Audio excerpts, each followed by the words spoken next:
México, 1846 había sido un año de amarga derrota. Las fuerzas del general Zachary Taylor habían arrollado al ejército mexicano en Texas y habían cruzado el río Bravo.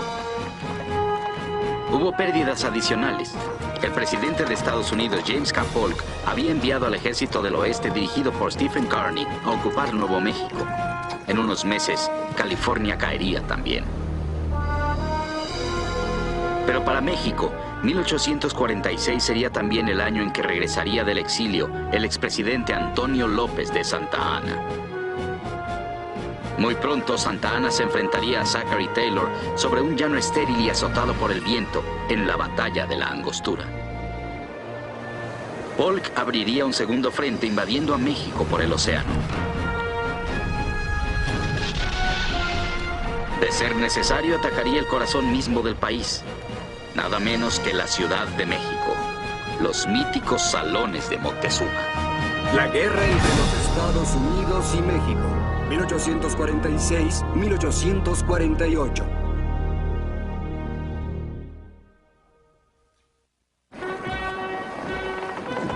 En agosto de 1846, un navío de La Habana, Cuba, se hizo a la mar para atravesar el Golfo de México con rumbo a Veracruz. A bordo se encontraba un hombre confiado en que se convertiría en el redentor de su patria. Se trataba del expresidente de México en el exilio, Antonio López de Santa Anna. El gobierno mexicano de Mariano Paredes había sido derrocado recientemente y los seguidores de Santa Anna clamaban por su retorno. Necesitamos un general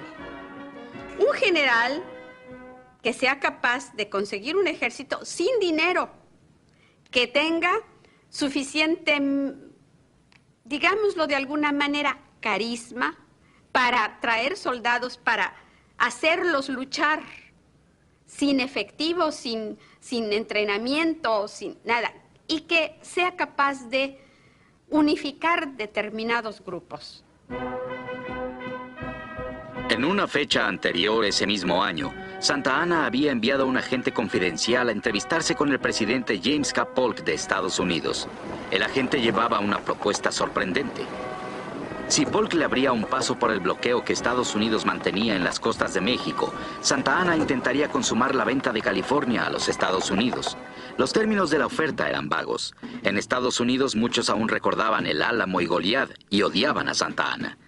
Pese a todas sus dudas, Polk aceptó la oferta. Al enfrentar a Santa Anna con Polk, uno está enfrentando a un oportunista con otro. Ambos ostentan ese rasgo como parte de su maquillaje. Si bien Santa Anna volvía a México sin una idea clara de qué hacer, Polk lo estaba utilizando deliberadamente para obtener algo que no había podido ganar de ningún otro modo. Esto es, que México negociara. Claro está que lo que le faltó prever fue que Santa Anna realmente lograría enardecer a la población. Esto era el peligro, pero Polk no se dio cuenta de la magnitud de este riesgo. Tras un exilio de año y medio, Santa Anna volvía a casa. Por órdenes de Polk, la Armada estadounidense le permitió cruzar el bloqueo. En Veracruz, Santa Anna saludó a la pequeña cuadrilla reunida para darle la bienvenida. Mexicanos, hubo un día en que me habéis llamado el soldado del pueblo. Permitidme asumir este nombramiento una vez más y me dedicaré hasta la muerte a la defensa de la libertad y la independencia de la República. La llegada a casa no fue fácil. Menos de 2 años atrás, la forma en que Santa Anna abusó del poder presidencial había causado que una muchedumbre furiosa destruyera su estatua, exhumara su pierna perdida en combate y la arrastrara por las calles de la Ciudad de México.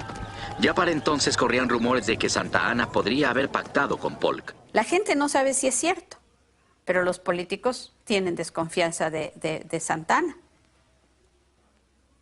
Y esta es un punto vulnerable más para México, porque van a tener desconfianza los políticos en el el general en jefe del ejército mexicano. Cosa muy grave en un estado de guerra. A pesar de todo, Santa Anna se había convertido en el único hombre capaz de unificar al país y rechazar la invasión estadounidense. En diciembre de 1846, a solo 3 meses de su retorno del exilio, lo eligieron presidente de México, una vez más.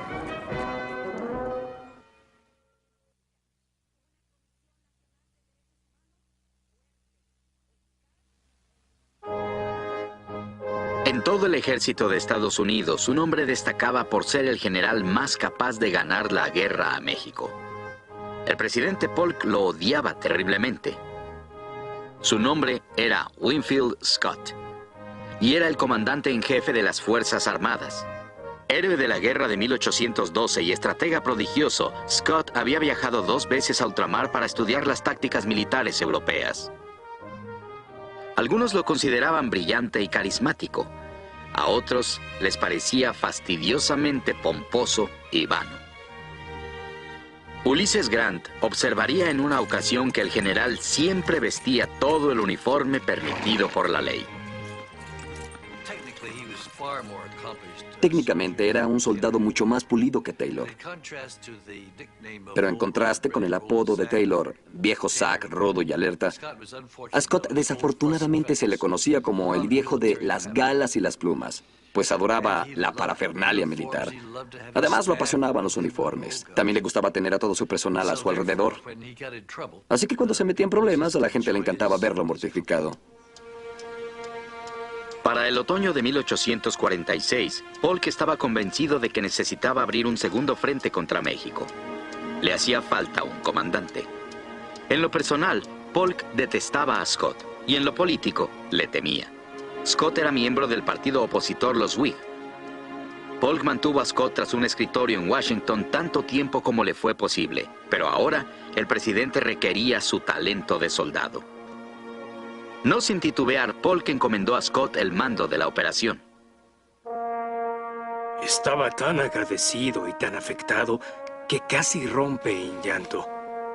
Aparentemente, cuando se retiró, era el hombre más complacido que había visto yo en mucho tiempo. James K. Polk.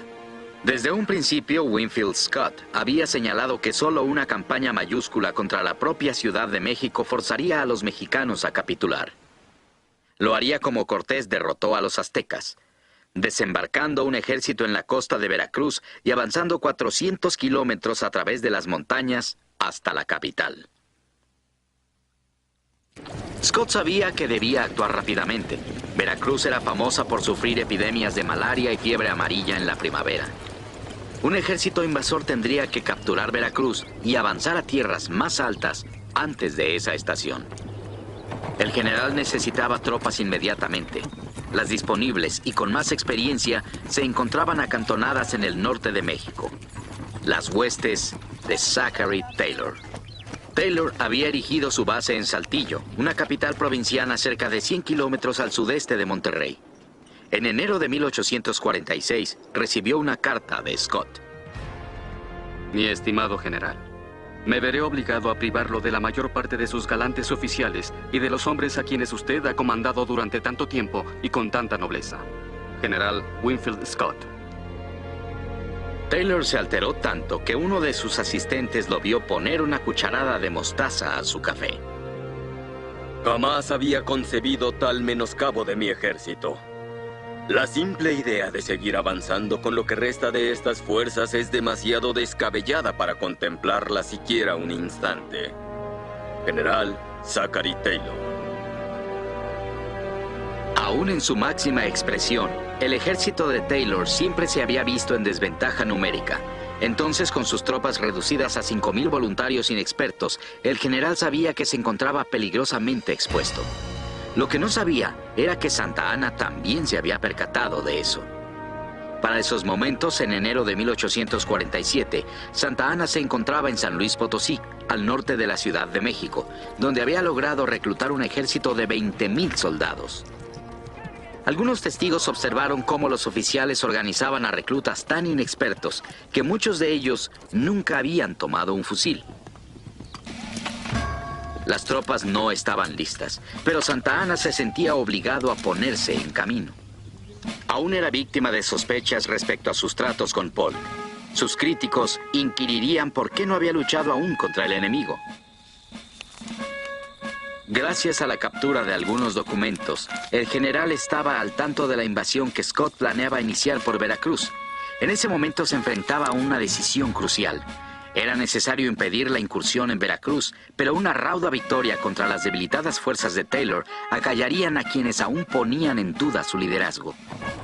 Marchar hacia el norte en pleno invierno era un albur, pero Santa Anna estaba dispuesto a tomar ese riesgo. Era el momento de afrontar al ejército de Taylor y destruirlo.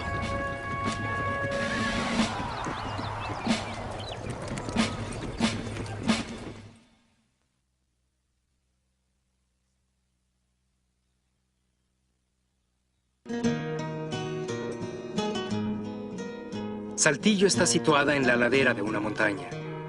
La catedral ocupa uno de sus lados. Sus 15 campanas doblan dulcemente. Tras una marcha dura y polvorienta, entramos con bombo y platillo. Las miradas de los mexicanos se clavaban como dagas y seguramente las tenían, pero no se atrevían a blandirlas contra nosotros. Teniente John James Peck. Cuando los norteamericanos llegan a Saltillo, a fines de 1846, la gente de la ciudad lo recibe muy fríamente. Todo mundo cierra las puertas de sus casas, ponen crespones o moños negros en señal de luto por los soldados mexicanos que han muerto en Monterrey, y las tropas entran y se ubican en el centro de la ciudad. Durante la ocupación estadounidense de Saltillo, los soldados y los civiles fueron acostumbrándose unos a otros.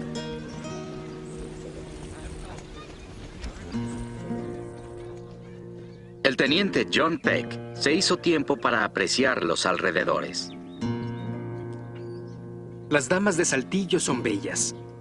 Tienen formas elegantes y se mueven con esa agilidad y esa gracia tan peculiares de las castellanas. Con frecuencia se les oye pulsar la guitarra. Cuando voy a comer paso al lado de criaturas hermosas. Lo único que puedo decir es buenos días y buenas tardes.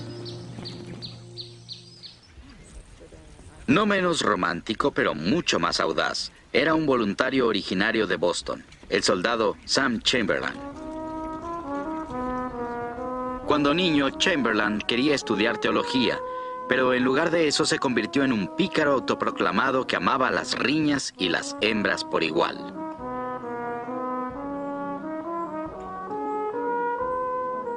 Era un artista autodidacta, y a la postre escribiría un recuento primorosamente ilustrado de sus aventuras de guerra. De acuerdo con lo que él denominó su confesión, Chamberlain no se perdía nunca un fandango mexicano, nunca peleó contra hombre alguno a quien no venciera y rara vez conoció a una mujer que se resistiera a sus encantos.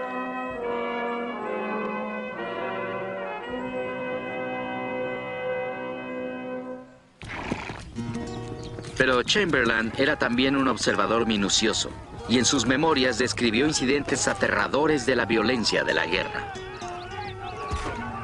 En la rutina de la vida de la ocupación, la muerte se presentaba súbitamente, sin previo aviso.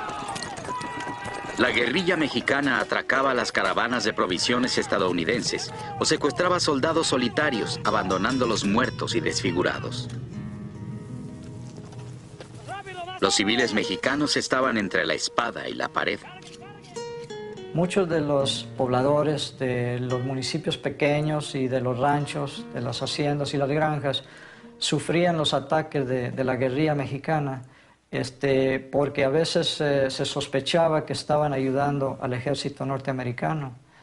Y bueno, a veces también los norteamericanos atacaban, incendiaban, arrasaban a los ranchos, porque pensaban que estaban ayudando a los guerrilleros, de tal manera que era una situación en la que no podían ganar. A medida que la ocupación continuaba, para Taylor era cada vez más difícil mantener la disciplina entre sus filas. Chamberlain escribió que los soldados más violentos y abusivos eran los voluntarios de los estados del sur. Considerando a los mexicanos como pertenecientes a la misma clase social que sus propios esclavos negros, los saqueaban, los maltrataban. Nos veíamos obligados a patrullar el campo millas a la redonda para proteger a los pobres habitantes y arrestar a esos héroes. En una de las ocasiones en que los civiles mexicanos se defendieron y mataron a un soldado estadounidense, unos voluntarios de Arkansas, conocidos como los Rackensackers, buscaron venganza. Sam Chamberlain estaba patrullando cuando oyó disparos en las colinas.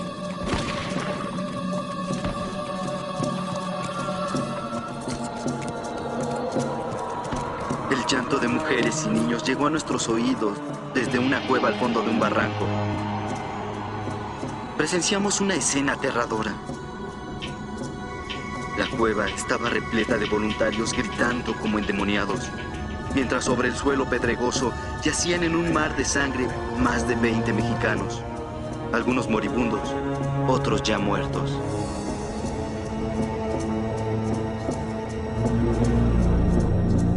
Taylor se puso furioso por la masacre y ordenó que los Rackensackers regresaran a casa en deshonra. Pero antes de su partida, los vigías estadounidenses informaron que un enorme ejército mexicano se acercaba desde el sur. Se trataba de Santa Ana, y Taylor necesitaría cada hombre que tenía.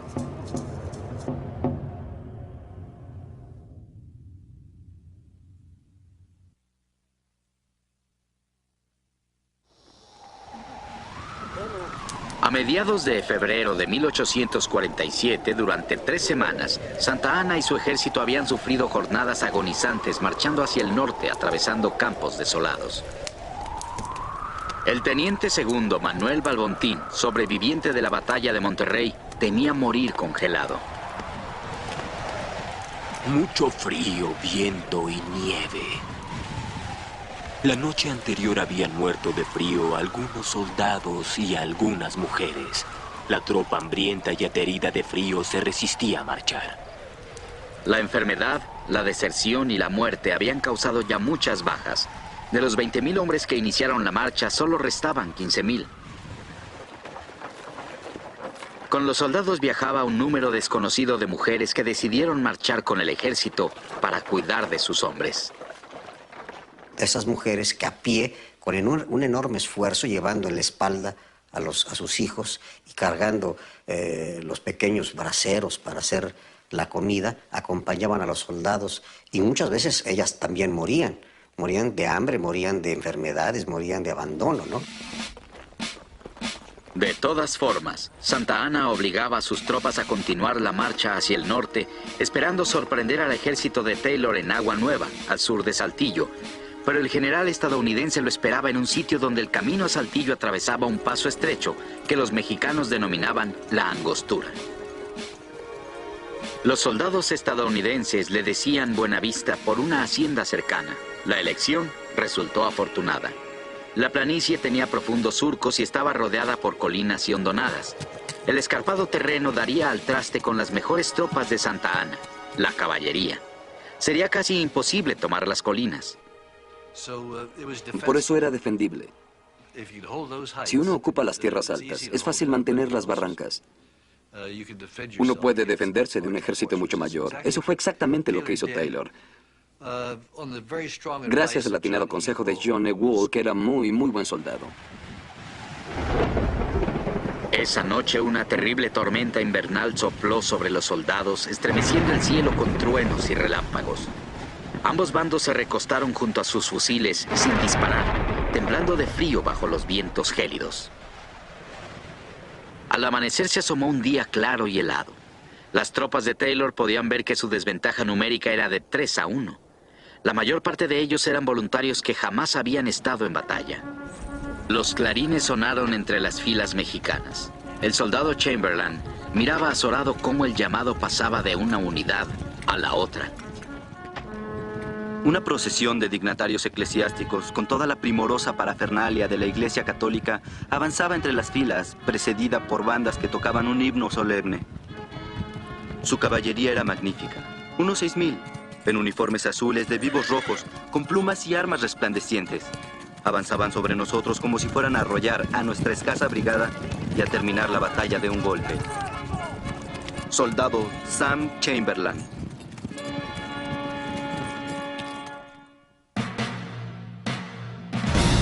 Al alba, Santa Anna lanzó su ataque.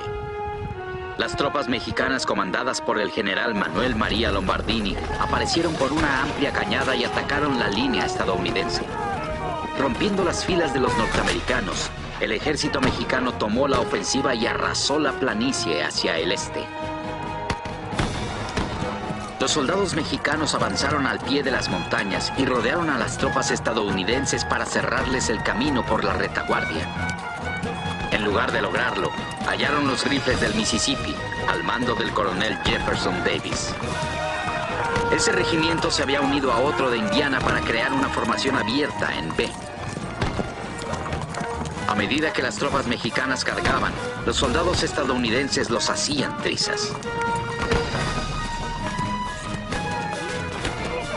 Más tarde ese día, Santa Anna llamó a sus reservas y ordenó un asalto masivo.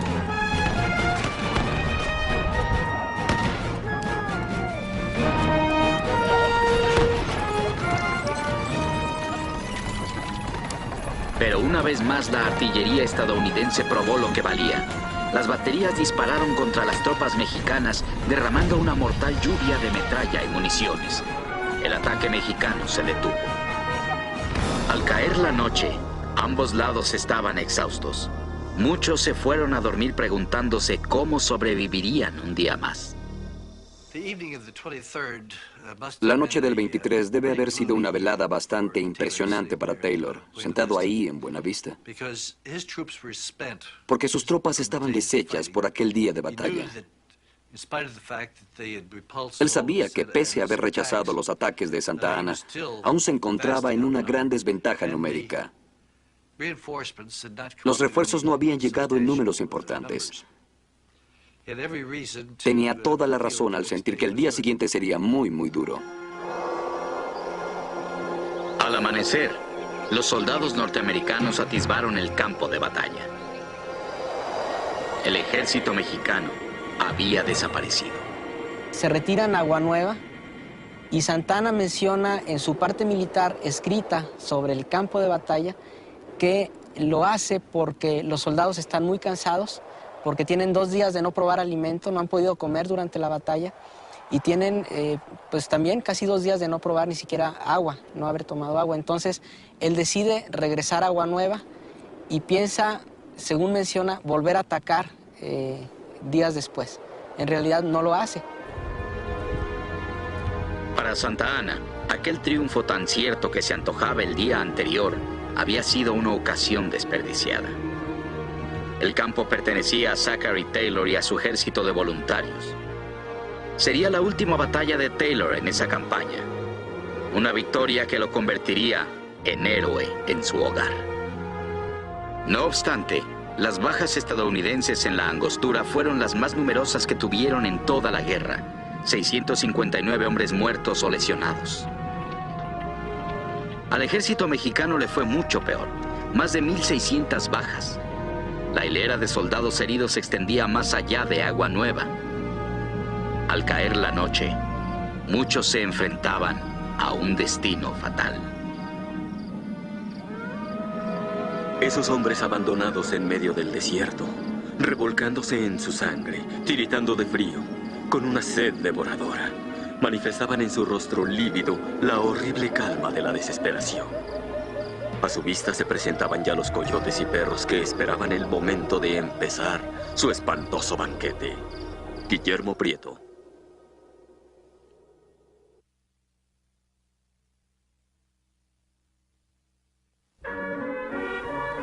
Las primeras noticias que llegaron a San Luis Potosí desde el campo de batalla de la Angostura informaban de una victoria de México. La gente se regocijaba en las calles y las campanas de la catedral convocaban a misas de acción de gracias. Pero cuando regresaron los restos del ejército destrozado de Santa Anna, la verdad era más que evidente. La marcha hacia el norte había sido desastrosa. El viaje de regreso fue peor aún. De los soldados que iniciaran la marcha tan solo 6 semanas antes, la mitad estaban muertos, heridos o desaparecidos. Para Santa Anna no había tiempo para reposar. En la Ciudad de México se había iniciado una revuelta contra su vicepresidente, Valentín Gómez Farías. Desesperado por dinero para pelear la guerra, Gómez Farías había intentado forzar a la iglesia a que contribuyera con más recursos. En respuesta, las unidades de la Guardia Nacional, apoyadas en parte por la iglesia, tomaron las calles como protesta. Muchos de los rebeldes eran de la clase adinerada. La gente les llamaba los polcos, porque la polca era el baile de moda entre los ricos. Para México, la rebelión de los polcos no podría haber venido en peor momento. La posibilidad de salvación de un esfuerzo común, conjunto de los diferentes grupos políticos de México, se ha ido. Entonces ahora todo es posible. Obviamente lo que está de peligro inminente es la salvación misma de la paz, la supervivencia del país como nación. Eso es lo que está ahí de por medio.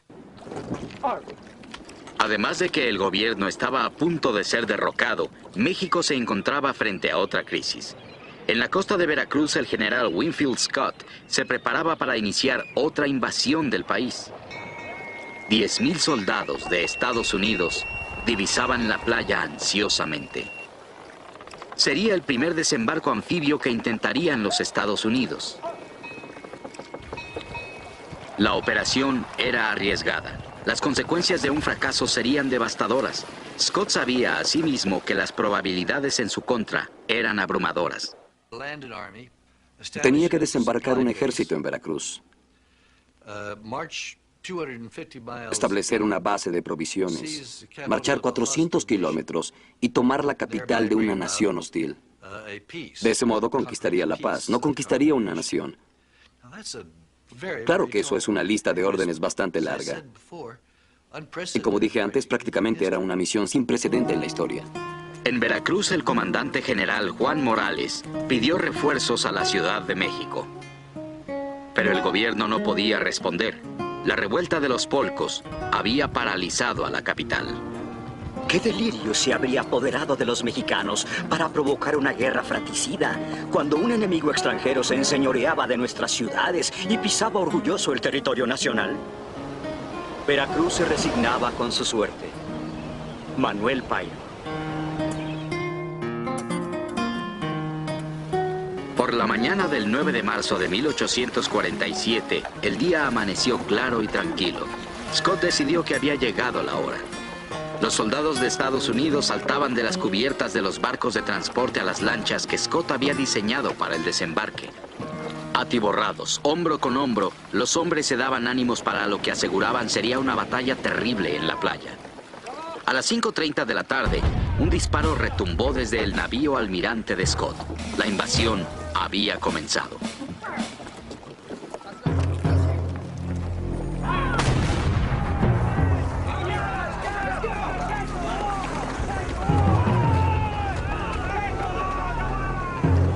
Muy pronto los primeros soldados estadounidenses aparecieron sobre las olas y desembarcaron en la playa.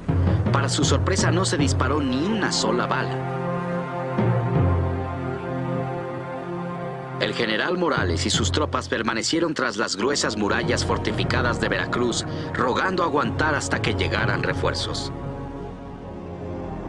Durante los 12 días subsecuentes, las tropas de Scott sitiaron la ciudad con pesadas baterías de metralla y morteros. El 22 de marzo, Scott envió un ultimátum al general Morales. Morales se rehusó a capitular.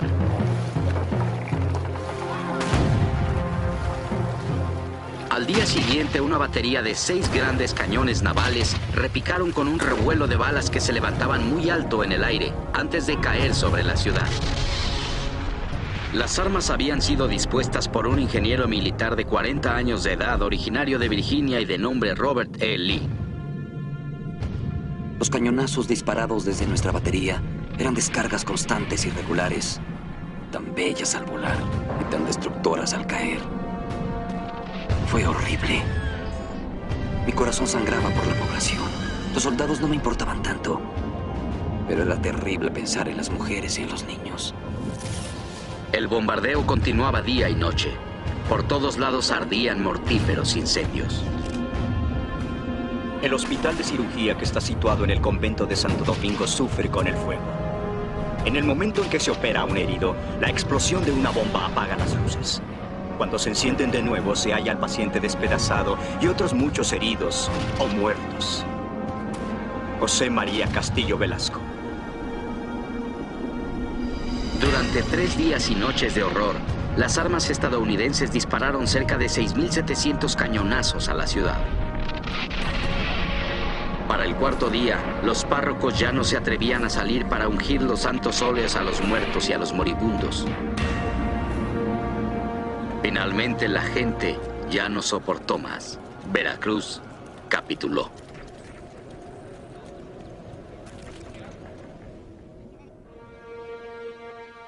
En la Ciudad de México, la prensa satírica criticaba al gobierno y a la incapacidad del ejército para repeler la invasión de los estadounidenses. La capital seguía aturdida por la revuelta de los polcos. Una vez más sería Santa Anna quien lograra unificar temporalmente al liderazgo dividido del país. El presidente prometió proteger a la iglesia de sus enemigos en el gobierno, a cambio de que ésta le extendiera un préstamo para contribuir al financiamiento de la guerra. El académico y político José Fernando Ramírez criticó el préstamo de la iglesia como demasiado escaso y demasiado tarde. Con esta suma se habrían rescatado infaliblemente 2 meses antes, salvando a Veracruz y nuestra nacionalidad, a la vez que habrían ahorrado los 300,000 pesos que emplearon en una guerra civil que tanto nos va a costar. Para entonces, Santa Anna se enfrentaba a una amenaza adicional y aún más seria. El general Winfield Scott y su ejército pronto estarían marchando hacia la capital. El 2 de abril, con una muchedumbre deseándoles buena ventura por las calles, Santa Anna y 6.000 tropas abandonaron la Ciudad de México. Antes de su partida, Santa Anna emitió una proclamación pública, palabras con las que esperaba unir a la nación de una vez por todas. Mexicanos, Veracruz clama venganza.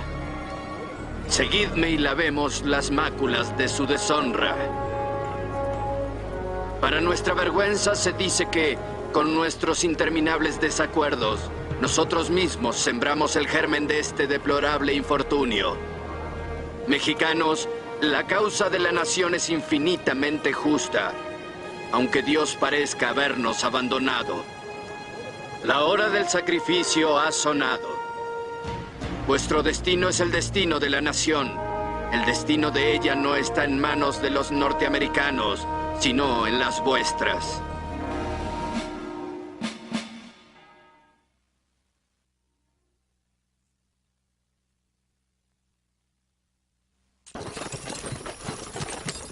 A principios de abril, Santa Anna llegó a su hacienda, El Encierro.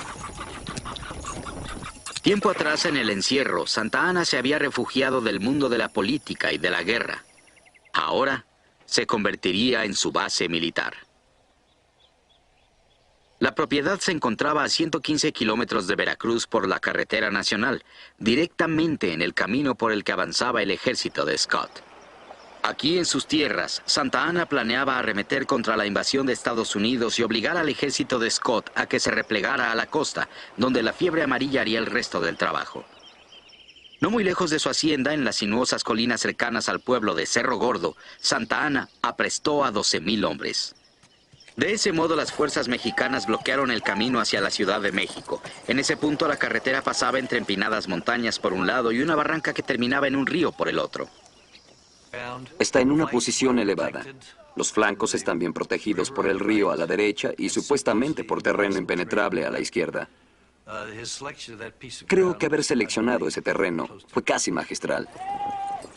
La posición era fuerte, pero las tropas no estaban bien situadas. Los oficiales de Santa Anna le advirtieron que el enemigo podría intentar rodearlos. Uno de los más experimentados ingenieros del general, el teniente coronel Juan Cano, recomendó instalar la artillería en una colina cercana llamada La Atalaya. Santa Anna ridiculizó la sugerencia. Casi en todas las operaciones militares que libra él en su vida militar, se ve esta actitud de imponer su voluntad encima de todos, que era producto también de endiosamiento que le habían hecho a él, hacerlo creer el único, el mejor, ¿no? Y que eso ocurre cuando la gente se marea o se llena de esa droga terrible que se llama el poder. El 14 de abril, Winfield Scott llegó al paso de Cerro Gordo. Sus tropas llegaban a 8.500 contra las 12.000 de Santa Ana. Algunos de los oficiales de Scott recomendaron un ataque frontal. Por el contrario, Scott buscó la manera de hacer exactamente lo que el teniente coronel Juan Cano temía que hiciera: rodear a las fuerzas mexicanas y cortarles el camino por la retaguardia. Pero ellos no conocían el terreno. Scott ordenó a uno de sus mejores ingenieros, el capitán Robert E. Lee, que inspeccionara el área.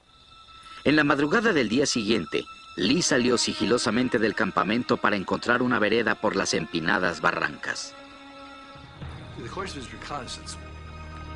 En el curso de su reconocimiento, Lee se acercó tanto a las filas mexicanas que de pronto quedó atrapado en un sitio.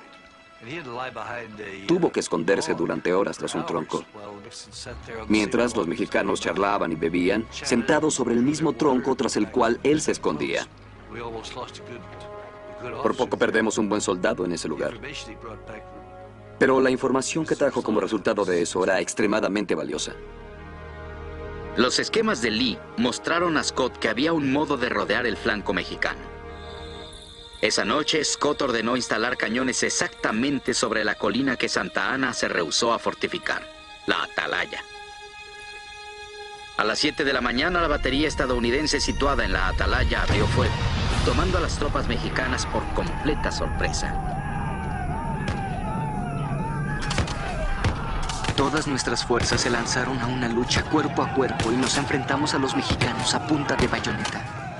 Aquí, por un solo breve minuto, siguió un tipo de lucha que espero no volver a ver jamás. Me parecía ver asesinatos al ver a los hombres clavándose bayonetas los unos a los otros en el pecho. Soldado Upton. Antes de las 10 de la mañana, la lucha había terminado. Los soldados estadounidenses tomaron más de 3.000 prisioneros mexicanos. 11 años antes, Santa Ana había sido capturado en Texas. Desesperado por evitar caer en manos enemigas una vez más, se precipitó al lugar más seguro en el que él podía pensar: su hogar en el encierro. Pero el fuego de la caballería estadounidense lo obligó a cambiar de rumbo y a correr hacia donde fuera que encontrara un sitio donde esconderse. Santa Ana, primer jefe de nuestra nación y de nuestro ejército, que hacía algunas horas que acababan de ver erguido y orgulloso, ahora humillado y confundido, buscaba entre los infelices un abrigo donde refugiarse. Los soldados de Estados Unidos encontraron el carruaje de Santa Ana y una prótesis de pierna que aún tenía la bota puesta. Las noticias del descubrimiento se esparcieron rápidamente. Llegaron a Estados Unidos, donde se puso de moda usar miniaturas de la pierna como recuerdo. Para el general Scott, la victoria parecía total. México, escribió, ya no tiene ejército. Bueno, Cerro Gordo debió haber terminado la guerra. De haberse tratado de una nación menos decidida o de un presidente menos decidido que Santa Ana. Probablemente cualquiera en su sano juicio hubiera buscado la paz después de eso. El ejército mexicano estaba destruido. El camino a la Ciudad de México estaba libre. Santa Ana había sufrido una de las derrotas más graves de toda su vida, pero aún así no se rendía. Antes aún de que el mensaje de Scott arribara a Washington, el general mexicano ya estaba reorganizando los restos desperdigados de su ejército. Era capaz de desafiar todos esos retos increíbles. Entonces dice, bueno, tengo que defender el Valle de México, la Ciudad de México. Y parte. Y parte para hacer lo imposible. Para Santa Ana, el desastre de Cerro Gordo ya no era más que un recuerdo. La defensa de la Ciudad de México le daría una nueva oportunidad de probar que era el soldado del pueblo. Pasaría mucho tiempo antes de que la guerra llegara a su fin.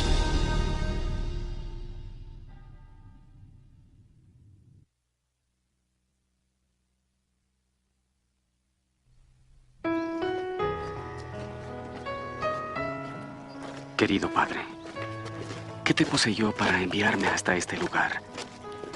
Tus ideas de gloria militar definitivamente eran exageradas. No es divertido cortar cuellos. Ya lo comprobé. Le agradezco a mi madre sus consejos, pero no sirve de nada leer la Biblia entre espadas y bayonetas. Sea yo o sea el libro, uno de los dos está equivocado. Carta anónima publicada en el Yankee Doodle. A medida que se prolongaba la guerra con México, aparecieron voces de protesta en los periódicos, panfletos y revistas de Estados Unidos. La mayor parte de la población apoyaba la guerra, pero muchos habían esperado que la lucha terminara en unos cuantos meses. Para esos momentos, con costos y bajas crecientes, los políticos de oposición atacaban al presidente, denunciando lo que con desprecio llamaban la guerra del señor Polk.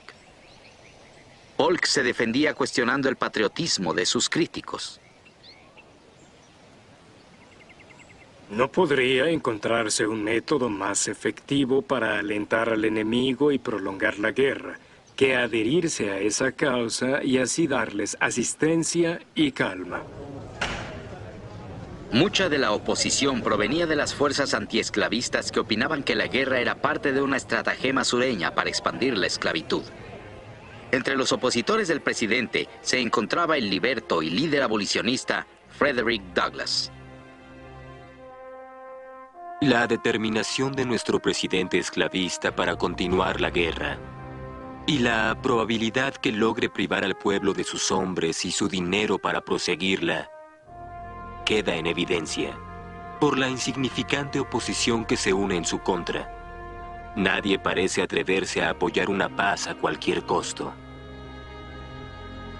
Otro elocuente crítico de la guerra con México era un escritor de Massachusetts poco afamado en esa época, Henry David Thoreau. En un ensayo que posteriormente sería llamado Sobre la desobediencia civil, Thoreau reta a los estadounidenses a atender a su conciencia. Cuando en una nación que se proclama refugio de la libertad, una sexta parte de la población es esclava, y cuando nuestro ejército pisotea y conquista a un país extranjero y lo somete a la ley marcial, creo que no puede ser demasiado pronto para que la gente honesta se rebele y haga revoluciones. Esta nación debe dejar de tener esclavos y también de hacerle la guerra a México. No obstante, las protestas de los activistas pacifistas como Thoreau tenían muy poca influencia en el público en general, y el aguerrido presidente parecía más decidido que nunca. Declaré al gabinete que no hay alternativa alguna sino el mover más vigorosamente nuestras armas sobre México. Yo no solo marcharía hacia la Ciudad de México, sino que perseguiría al ejército de Santa Anna por doquier y lo capturaría o lo destruiría.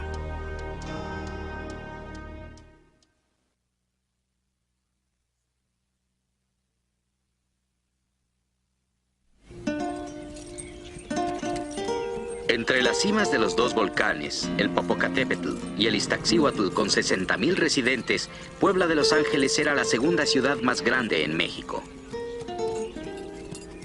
Situada en el camino entre Veracruz y la capital, Puebla era famosa por la cantidad de primorosas iglesias que aloja. Pero en esos momentos se encontraba en la senda de la guerra. El 15 de mayo de 1847, llegaron las primeras tropas estadounidenses. En punto del mediodía, la vanguardia del ejército invasor entró por el sur y marchó hacia la gran plaza de la catedral. Se quitaron las armas y fueron a buscar agua a una fuente cercana. Un voluntario de Carolina. En las calles se atiborraba la multitud, hasta donde alcanza a divisar el ojo.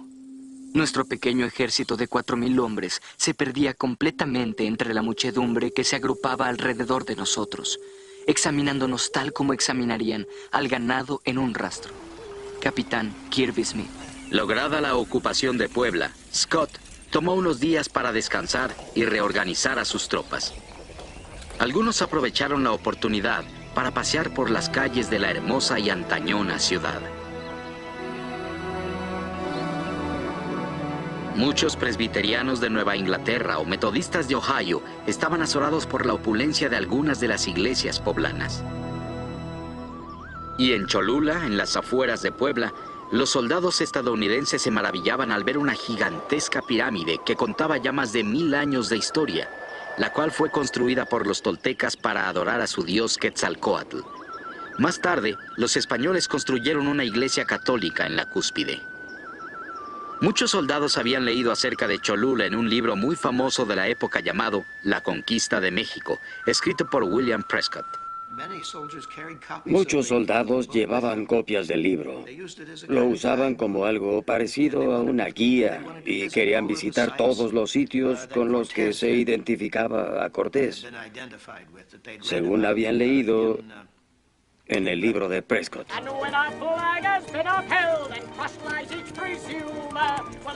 Inspirados por su papel en lo que ellos consideraban un grandioso drama histórico, los soldados de Estados Unidos hacían días de campo en la cima de la pirámide de Cholula y cobijaban sueños de gloria. Conquistar a los descendientes de los conquistadores españoles y erguir la bandera de nuestra joven república sobre un palacio de gobierno construido sobre las ruinas de los palacios de Moctezuma. ¿Qué proyecto más cautivador para una imaginación juvenil? Pero había otros, como el teniente John Peck, que al mirar el porvenir sabían que aun si les llegaba la gloria, habría que pagar un alto precio por ella. Nuestro destacamento es pequeño, no llega ni a los 10,000 hombres. El equipo para sitiar resulta inadecuado y las provisiones de munición son escasas.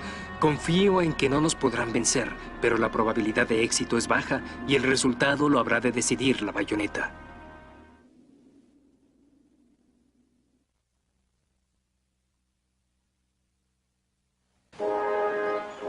En abril de 1847, el presidente James K. Polk tomó una de las decisiones más importantes de la guerra. Enviaría a un diplomático para que viajara con el ejército de Winfield Scott.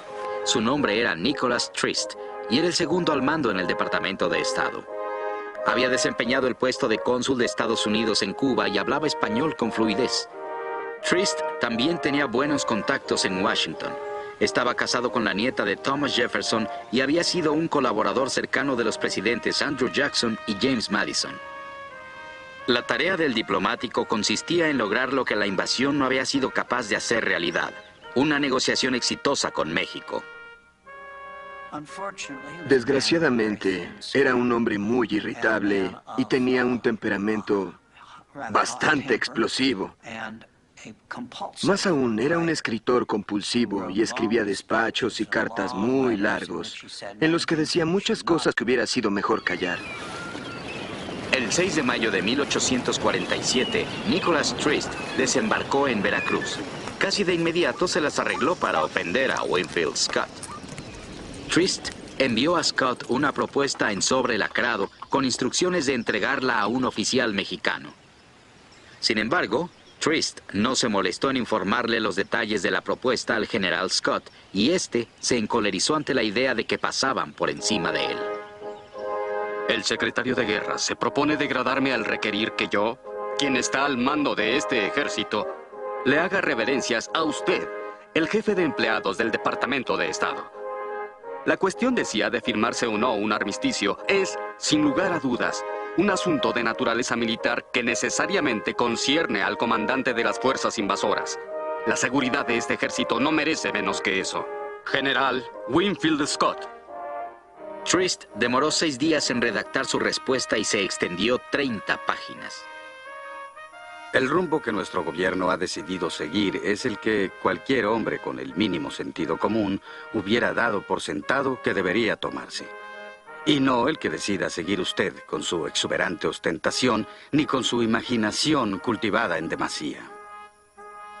Si usted osa dirigirse a mí en ese tono una vez más, o si vuelve a usar una sola frase falta de cortesía, habré de devolver esas órdenes e instrucciones con todo el desprecio y toda la indignación a que usted se hace merecedor.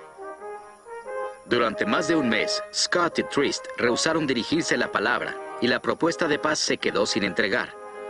Frustrado, Trist decidió solicitar a un diplomático inglés que entregara el documento a Santa Anna. Para esos momentos, Santa Anna ya estaba de vuelta en la Ciudad de México, pero su posición no le permitía responder a la propuesta. El Congreso mexicano había legislado que, so pena de condena por traición, se prohibía que cualquier oficial negociase con los Estados Unidos. La medida tenía una dedicatoria especial para Santa Anna. Santa Anna enfrentaba una creciente oposición de sus propios generales.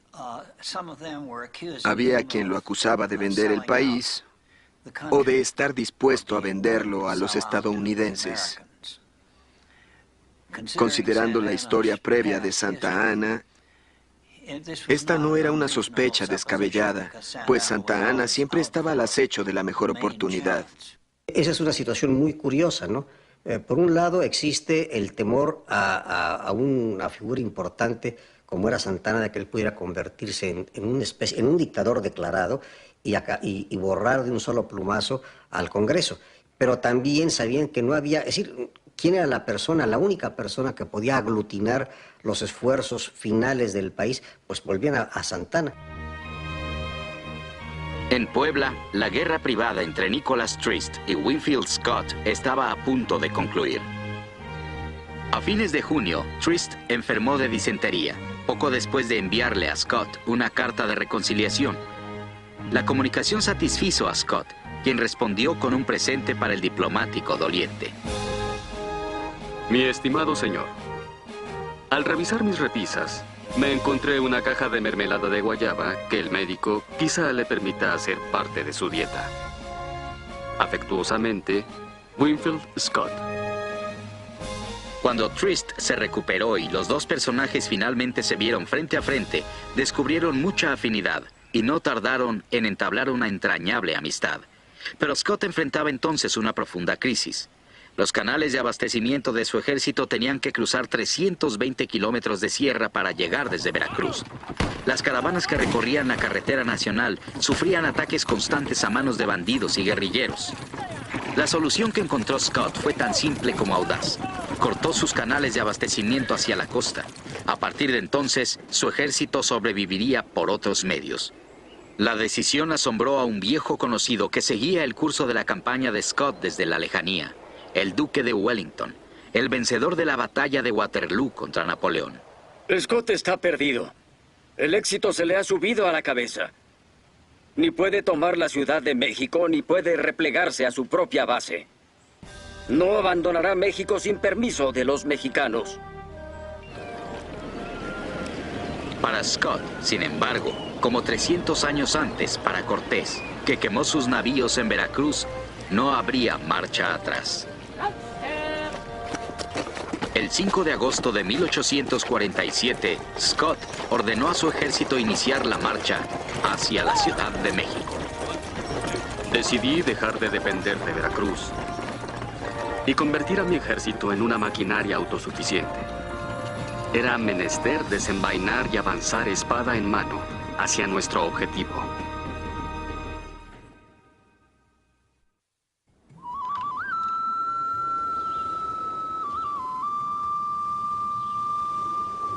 Estaban a 2 días de marcha de la ciudad de Puebla, a una altitud de más de 3.000 metros. Al día siguiente, los soldados del ejército de Winfield Scott divisarían el Valle de México.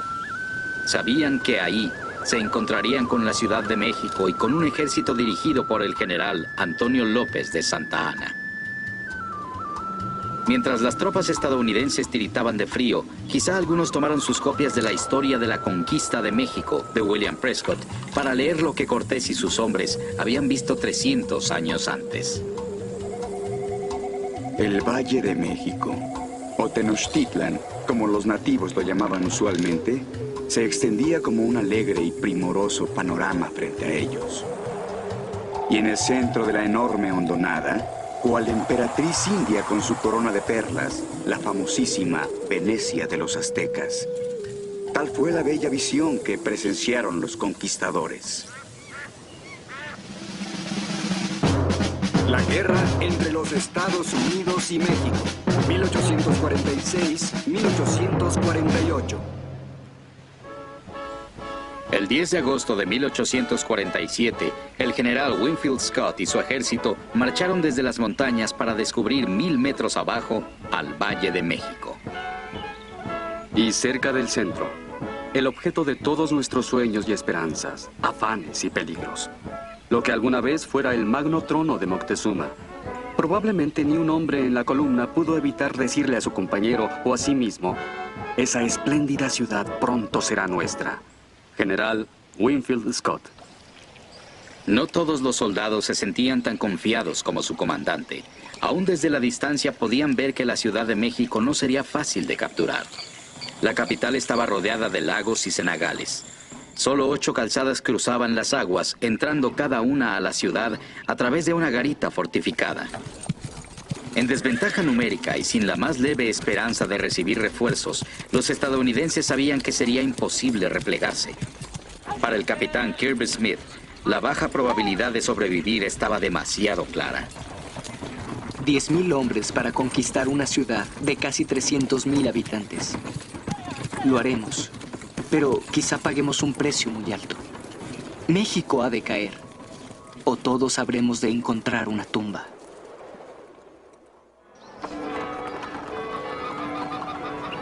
En la Ciudad de México, las campanas de las iglesias emitieron una alarma frenética que hacía eco por las calles. Lo inconcebible se había hecho realidad. Las tropas yanquis se aproximaban a la capital. Desde su retorno de Cerro Gordo, Santa Anna había trabajado fervientemente para reconstruir su ejército. Las campanas se fundieron para hacer cañones y los roperos fueron saqueados en busca de viejos mosquetes. Miles abandonaron sus empleos para unirse a la Guardia Nacional, el orgullo de la ciudad.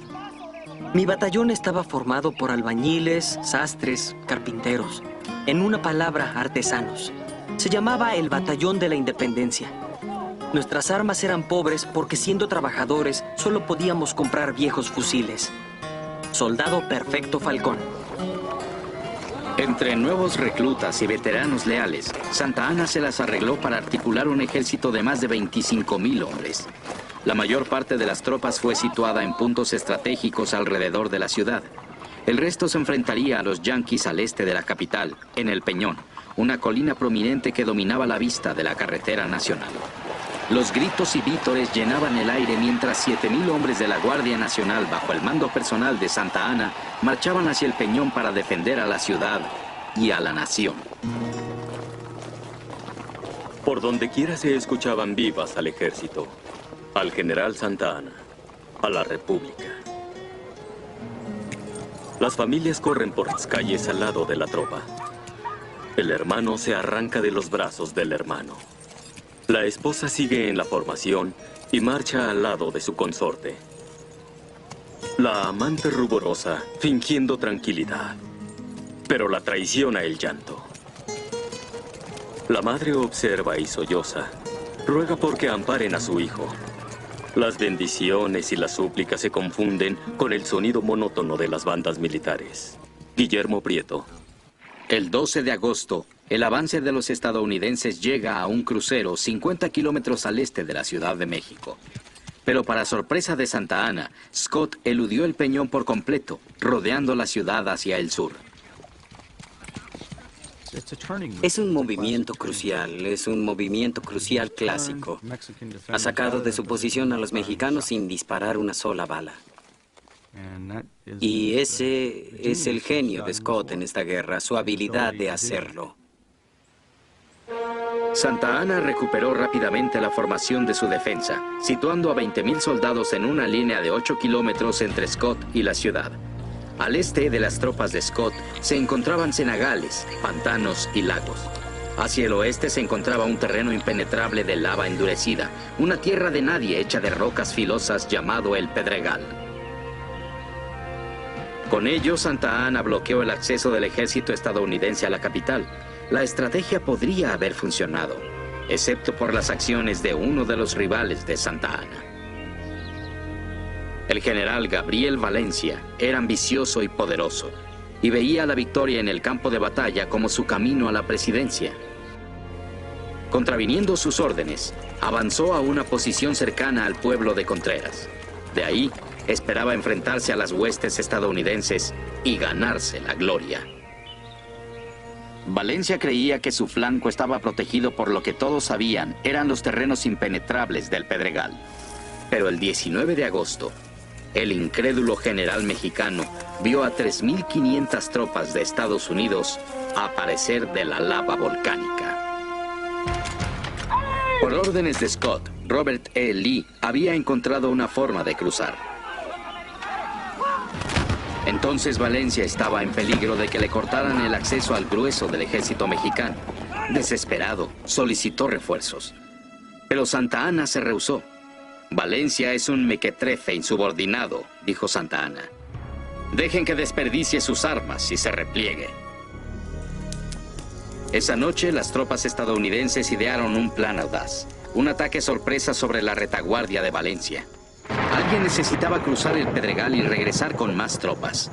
Robert E. Lee se ofreció para la tarea. Durante toda la noche, sin más luz que la de los relámpagos y la de una tenue linterna, Lee se abrió camino a través del traicionero terruño de lava y trajo refuerzos. Scott llamó a aquello el más grande acto de valor físico y moral realizado por alguien en toda la campaña. Al amanecer del 20 de agosto, las tropas estadounidenses lanzaron su ataque.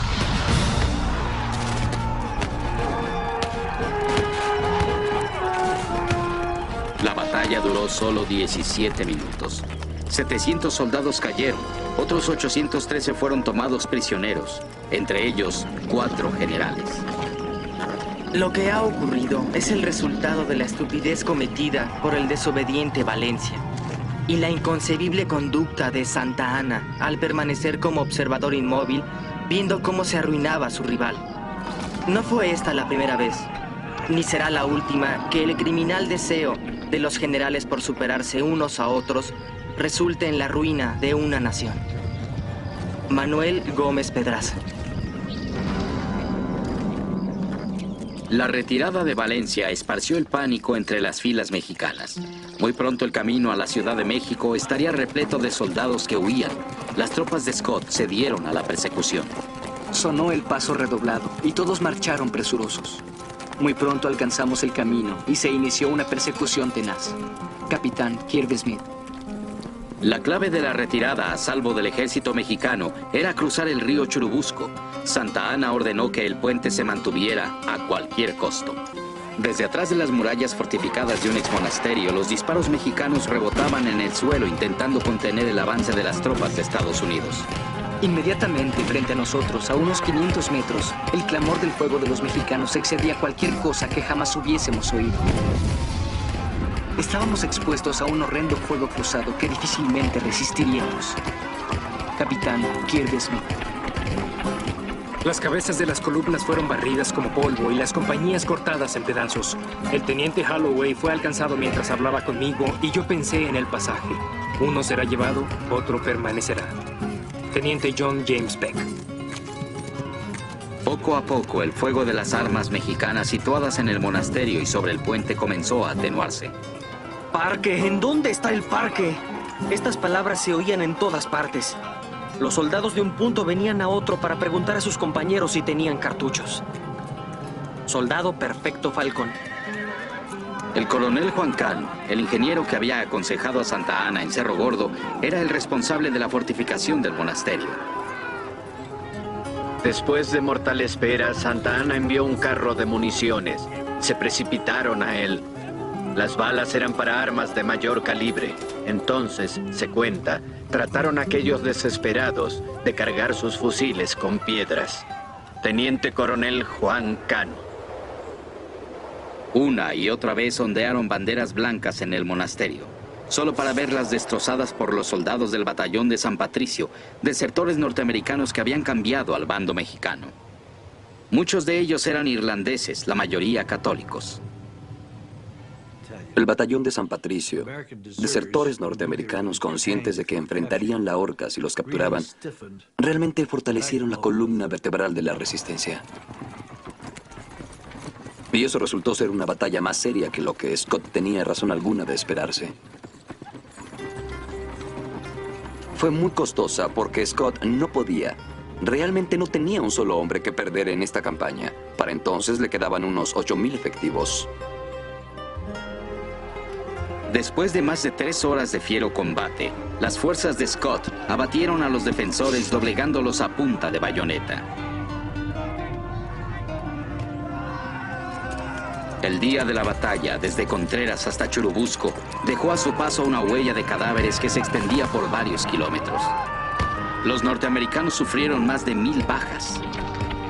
Santa Anna perdió 10,000 hombres, un tercio de su ejército.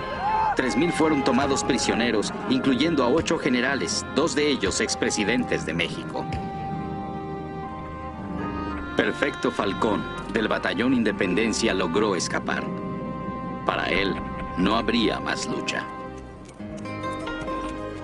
Entramos a la ciudad y yo me cambié la ropa, dejando atrás los pantalones azules con franjas amarillas.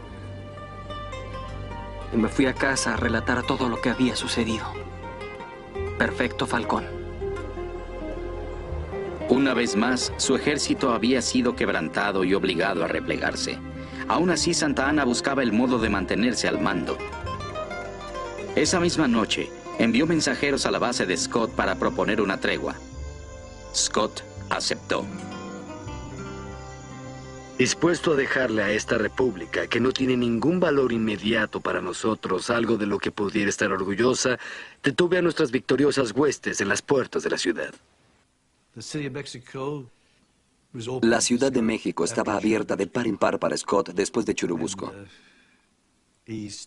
Y él se detuvo por razones políticas para darle a Santa Anna una posibilidad de sobrevivir, de modo que él tuviera alguien con quien negociar. Desde una azotea de la capital, José Fernando Ramírez había visto la contienda. En esos momentos, junto con el resto de la Ciudad de México, esperaba a ver qué sucedería. El porvenir es el que me espanta. Ni aún siquiera vislumbro lo que será de nosotros. Avise a las personas de mi familia que estoy sano y salvo de cuerpo. Mi alma está destrozada.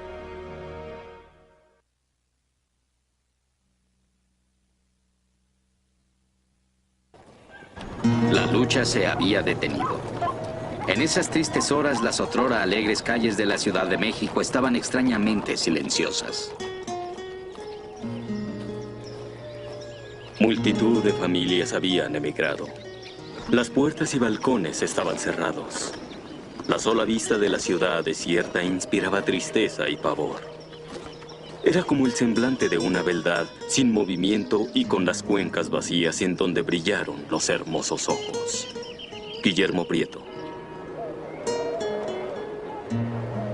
Santa Anna reunió a los generales en los que aún confiaba. Le ofreció su lugar a cualquiera que quisiera tomarlo. Nadie dio un paso al frente. Cuando Scott estuvo a las puertas de la capital, Santa Anna decidió aceptar la oferta de Estados Unidos para negociar la paz. Cuando menos, esto le compraría tiempo. El 27 de agosto, el diplomático estadounidense Nicholas Trist y 4 comisionados mexicanos iniciaron negociaciones. Pero el esfuerzo estaba condenado al fracaso. Trist solo podía ofrecer la paz en la condición de que México cediera territorio. Y Santa Anna no podía acceder sin que lo acusaran de traición. Ningún otro político mexicano se atrevió a arriesgar su carrera apoyando un convenio. Esta incapacidad de llegar, de tomar una decisión de esa magnitud, es muy reveladora de la situación política del momento en México. Nadie está dispuesto a correr el riesgo de algo que se sabe está perdido. Finalmente, desilusionado, Trist interrumpió las negociaciones, convencido de que Santa Anna había dejado escapar su última oportunidad. Santa Anna no estaba dispuesto a dar el paso decisivo y se dejó llevar por el peso de las circunstancias, arriesgándose a una batalla que todos estaban seguros que perdería. Las pláticas de paz habían fracasado. Momentos después, incluso la tregua empezaba a derrumbarse. Scott estaba convencido de que Santa Anna había utilizado el tiempo para fortificar la ciudad, violando los términos del armisticio. El 6 de septiembre, exigió a Santa Anna que capitulara antes del mediodía siguiente. Incapaz de hacer la paz, Santa Anna se decidió por la única alternativa que tenía. Esta fue la respuesta que escribió a Scott. Asuma usted la responsabilidad a los ojos del mundo, que fácilmente perciben de qué lado está la moderación y la justicia. Y lucha hasta el último momento. Y en ese sentido era sí un poco como los mexicanos de ese momento. Hay que agotar todas las posibilidades. Una vez más, los soldados de ambos lados se prepararon para la lucha. Mi nunca olvidada y adorada Catita. Aunque los yanquis entrarán a la Ciudad de México, eso no significa que conquistarán a la nación mexicana. Estos malvados solo serán amos del territorio sobre el que caminan. La nación entera se levantará y los destruirá.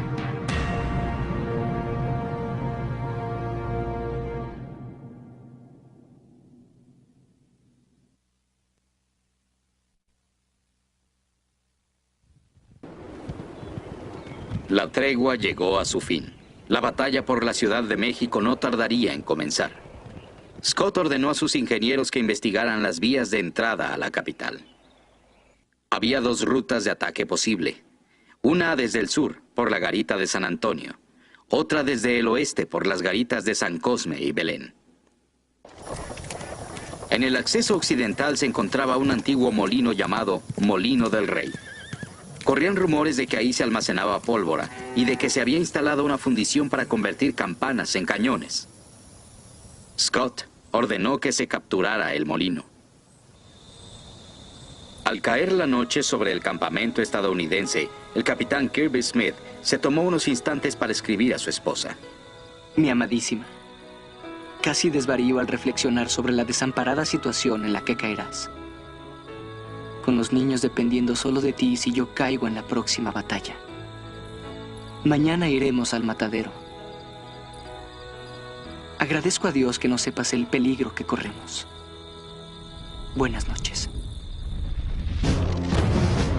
A la mañana siguiente, los soldados de Estados Unidos avanzaron sobre el molino, solo para ser sorprendidos por una devastadora ráfaga de la artillería mexicana. Muy pronto, 3.500 hombres se encontraron sumidos en una desesperada batalla contra cerca de 10.000 soldados mexicanos. La sangrienta batalla duró más de 2 horas. Una y otra vez los soldados estadounidenses cargaron contra el feroz fuego contrario. Nuestras tropas pelearon como héroes, diría el teniente John Peck, y fueron aplastadas como gusanos. La batalla del Molino del Rey valió a las fuerzas de Scott cerca de 800 bajas. Entre los caídos estaba el comandante temporal de la infantería ligera, capitán Kirby Smith. Para las tropas de Santa Anna, la tasa fue mucho mayor. Sorprendidos por la tenacidad del ataque norteamericano, las huestes mexicanas se replegaron lentamente. Al registrar el edificio, las tropas estadounidenses se vieron obligadas a aceptar una amarga ironía. La fundición de cañones por la que tantos habían ofrendado su vida no existía. Al interior de las puertas de la Ciudad de México, los habitantes solo podían preguntarse cuándo caería el ataque final. Las campanas, mudas hace muchos días, solamente suenan para tocar arrebato. La mitad de los habitantes puebla las azoteas para ver venir su destino, mientras la otra se encierra o corre a las armas para preparar su última defensa. José Fernando Ramírez. Santa Anna estacionó sus tropas y artillería en las garitas al sur y al oeste de la ciudad y en el castillo de Chapultepec, desde donde se podía ver el acceso del oeste. Entonces, esperó a ver por qué dirección atacarían la ciudad las tropas de los Estados Unidos. Winfield Scott nunca había hecho una apuesta mayor. De cada 5 soldados que marcharon con él al valle, 1 había caído. Otra batalla tan costosa como la del Molino del Rey sería la última que pelearía. Finalmente, Scott tomó una decisión. Atacaría la Ciudad de México desde el oeste. Pese a las advertencias de algunos de sus oficiales, el general ordenó atacar el castillo de Chapultepec. El general William Worth, uno de los mejores y más experimentados comandantes de Scott, se oponía al ataque sobre Chapultepec. Después de la decisión dicen que se le oyó balbucear: seremos derrotados. Al amanecer del día siguiente, el 12 de septiembre, la artillería estadounidense abrió fuego contra los muros y las azoteas de Chapultepec. El bombardeo duró 14 horas, pero las tropas mexicanas se mantuvieron firmes. Dentro del castillo, el general Nicolás Bravo dirigía a 832 defensores, incluyendo a más de 50 cadetes del colegio militar. A medida que los obuses hendían los muros del castillo, Bravo urgió a Santa Anna a que mandara refuerzos, pero estos nunca llegaron. A Santa Anna se le veía constantemente atravesar la calzada, ya ordenando una marcha, ya reconociendo lugares peligrosísimos con valor temerario. Parece que le veo con su sombrero de jipijapa y su fuete en la mano, su paleto y su pantalón de lienzo blanquísimo. Despilfarraba su actividad, y así como no podía llamársele traidor, no podía sin injusticia considerársele como buen general. Guillermo Prieto. El coronel Juan Cano, que había ayudado a fortificar las posiciones mexicanas en Cerro Gordo y en Churubusco, se afanaba en reparar las deterioradas defensas de Chapultepec. Cano sabía que el tiempo estaba por acabársele. Esa noche le ordenó a su hermano Lorenzo que le llevara a su tío un mensaje sellado. Juan Cano dijo que solo se trataba de una petición de provisiones. Cuando Lorenzo entregó el mensaje, se enteró de algo distinto. Querido tío, estoy cierto que mañana moriremos. Y como no quiero dar a mis ancianos padres la imponderable amargura de recibir al mismo tiempo la nueva de la muerte de 2 de sus hijos, le suplico detenga a mi hermano Lorenzo, que está empeñado en permanecer a mi lado y que estoy seguro perecería conmigo si se quedara en Chapultepec. Juan Cano. Al rayar el alba, la infantería estadounidense avanzó hacia el castillo. Guillermo Prieto observó cómo los soldados marcharon a través de un bosque que data del tiempo de los aztecas. Mi bosque, mi vergel de niño, mi recreo de joven. Verlo lastimado, herido, atropellado por el invasor, me atormentaba como si hubiera pisoteado y ultrajado el cuerpo de mi padre. Guillermo Prieto. 500 voluntarios encabezaban la fuerza de asalto. Según la tradición militar, se autodenominaban la Esperanza Desolada. Emplazando escalerillas, los hombres subían para enfrentarse al fuego de los fusiles mexicanos. Los yanquis trepaban como cabras, salvando todas las rocas y todos los matorrales. Entraban por la puerta principal de la Plaza Mayor, arrasando todo a su paso. Allí se encontraron al coronel Cano. Él estaba parado ahí, resuelto, con el arma en la mano. 2 de ellos le pidieron la espada. Le cerró la boca con el arma. Ellos se abalanzaron sobre él y lo mataron. En lo más álgido de la batalla, 400 francotiradores mexicanos del batallón de San Blas avanzaron sobre la ladera de la colina en un valiente intento por unirse a sus camaradas. Pero los refuerzos llegaron demasiado tarde y la mayoría fue repelida intentando subir al castillo. El ataque a Chapultepec terminó con una lucha mano a mano que dejó con vida solo a un puñado de los defensores mexicanos.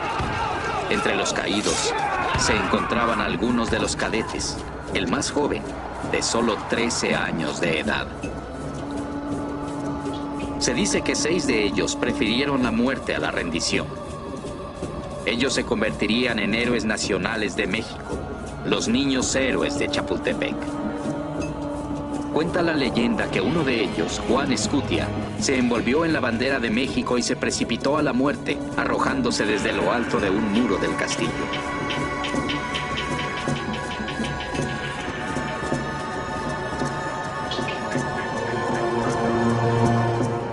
Desde una colina cercana, 30 de los desertores estadounidenses capturados en Churubusco con el batallón de San Patricio presenciaron el evento, parados sobre carretas tiradas por mulas con la soga al cuello.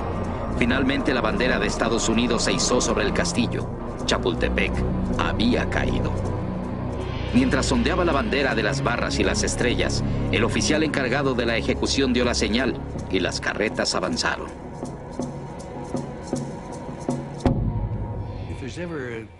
Si existe un solo caso en el que los puntos de vista difieren diametralmente, es este. Pues para los mexicanos, los de San Patricio son patriotas. Muy pocos militares norteamericanos sentían la mínima simpatía por ellos. Una vez eliminada la amenaza del castillo de Chapultepec, las tropas de Scott se abrieron camino hacia el oeste. Para el anochecer habían ya tomado ambas garitas, la de San Cosme y la de Belén. Esa noche Santa Anna se reunió con sus más importantes comandantes y con varios líderes políticos para decidir el destino de la ciudad.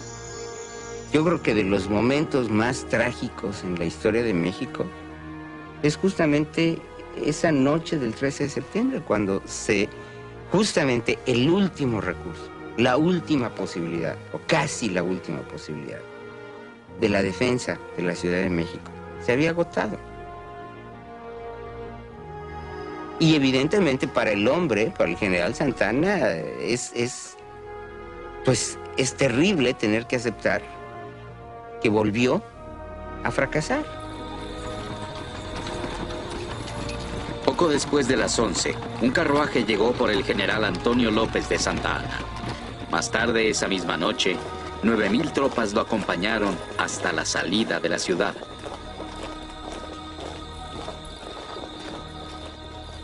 La madrugada siguiente, a las 4 de la mañana del 14 de septiembre, una delegación de líderes de la ciudad se presentó en la base de Scott a capitular. En el curso de las siguientes horas, el ejército del general Scott entró a la plaza de armas, el corazón de la capital, celebrando su triunfo. Desde un sitio que nadie se esperaba, se levantó cierta resistencia. Santa Anna había vaciado las cárceles y los prisioneros aunados a miles de mendigos e indigentes recorrían las calles. Muy pocos tenían algún arma. La mayoría solo podía arrojar piedras a los invasores. Es triste decir que este generoso esfuerzo de las clases bajas fue amargamente denunciado por las clases privilegiadas. Gente que podía ver con indiferencia la humillación de su patria mientras pudieran preservar sus propios intereses y comodidades. Guillermo Prieto.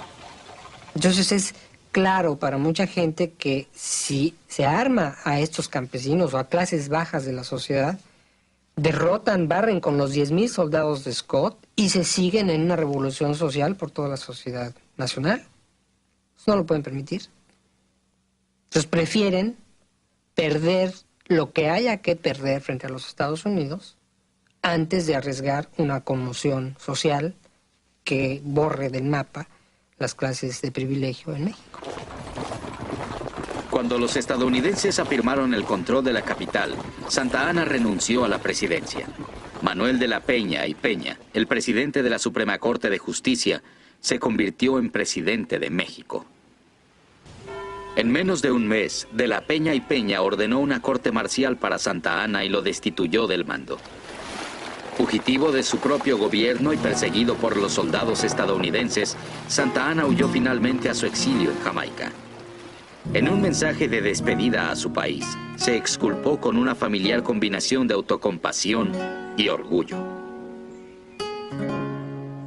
Compatriotas, la mala fortuna me ha privado de la incomparable satisfacción de presentarles una espléndida victoria. Pero nunca cometí un crimen contra mi patria. Un buen nombre, cuando me haya ido, es a lo más que llega mi ambición. He deseado todo lo grandioso y glorioso para México, y para obtenerlo no he escatimado ni mi propia sangre. Esto lo saben y me harán justicia.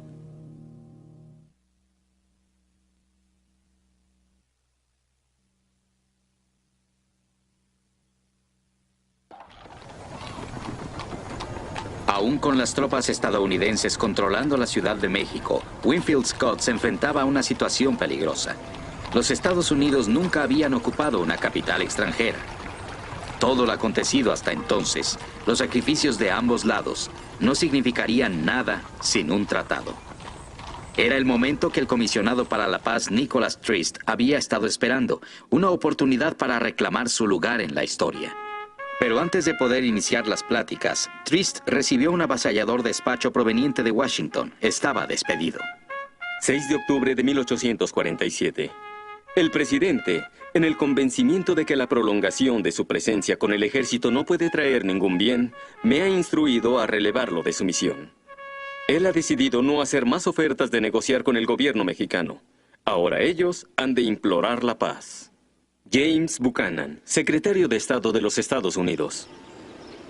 El presidente interino Manuel de la Peña y Peña rogó a Trist que no partiera.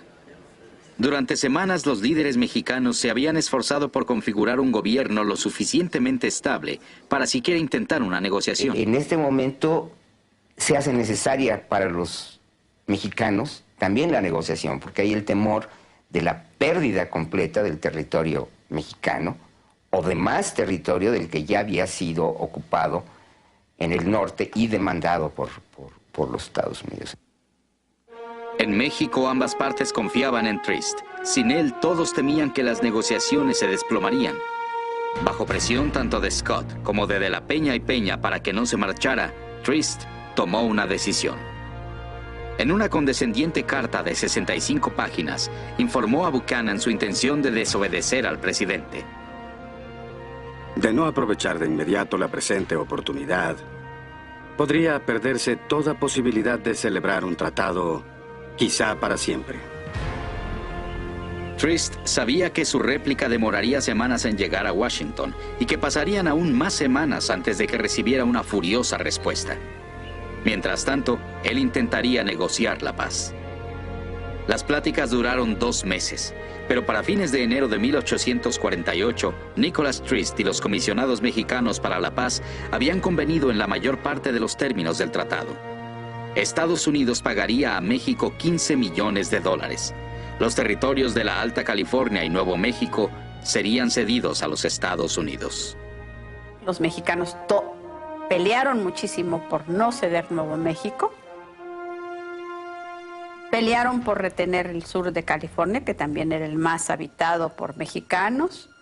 Y pelearon sobre todo por la parte del Nueces al Bravo. Sobre estas tierras habían corrido las primeras gotas de sangre. Pero en este punto, Trist no transigiría. La frontera con Texas sería fijada en el Bravo, el Río Grande.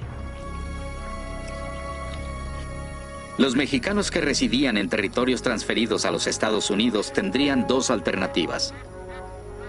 Podían quedarse en sus tierras y elegir la nacionalidad estadounidense o la mexicana, o podían marcharse. La mayoría elegiría quedarse. Se crea la frontera, esta frontera política artificial, y de pronto parte de una familia está de un lado y otra parte del otro. Así que divide familias, las desgarra. De repente no solo se encuentran en lados opuestos de la frontera, sino que se oponen también políticamente, porque la guerra siguió peleándose en muchos aspectos, aunque ya no en el militar. En ese sentido, ahora son enemigos, a pesar de no concebirse de ese modo ni contemplarse así. El 2 de febrero de 1848, Trist y los comisionados mexicanos se reunieron en el poblado de Guadalupe Hidalgo, cerca de la Basílica de la Virgen de Guadalupe, la santa patrona de México. En este sitio se firmó el documento que más tarde se conocería como el Tratado de Guadalupe Hidalgo. Años después, Trist le confió a su esposa Virginia que en aquellos instantes su sentido del deber lo había obligado a esconder sus sentimientos. El día de la firma, uno de los comisionados mexicanos, José Bernardo Couto, le comentó a Trist: «Este debe ser para usted un momento de orgullo, no menos orgulloso para usted que cuanto humillante es para nosotros». A esto el señor Trist respondió: «Solo estamos firmando la paz.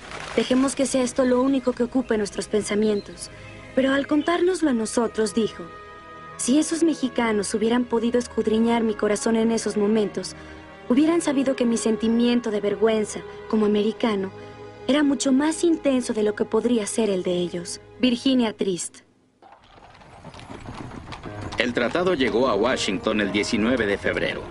Polk aún estaba indignado por la insubordinación de Trist, pero al presidente le preocupaban también los extremistas expansionistas que podrían intentar prolongar la guerra. Puesto que en sí el tratado le pareció aceptable, Polk lo sometió al Senado sin alteraciones. Sabía que se opondrían fieramente a aquellos que querían quedarse con México entero. Debemos mandar a ese país un ejército con poder suficiente para desarticular la resistencia. La anexión de todo México es un proyecto glorioso. New York Herald.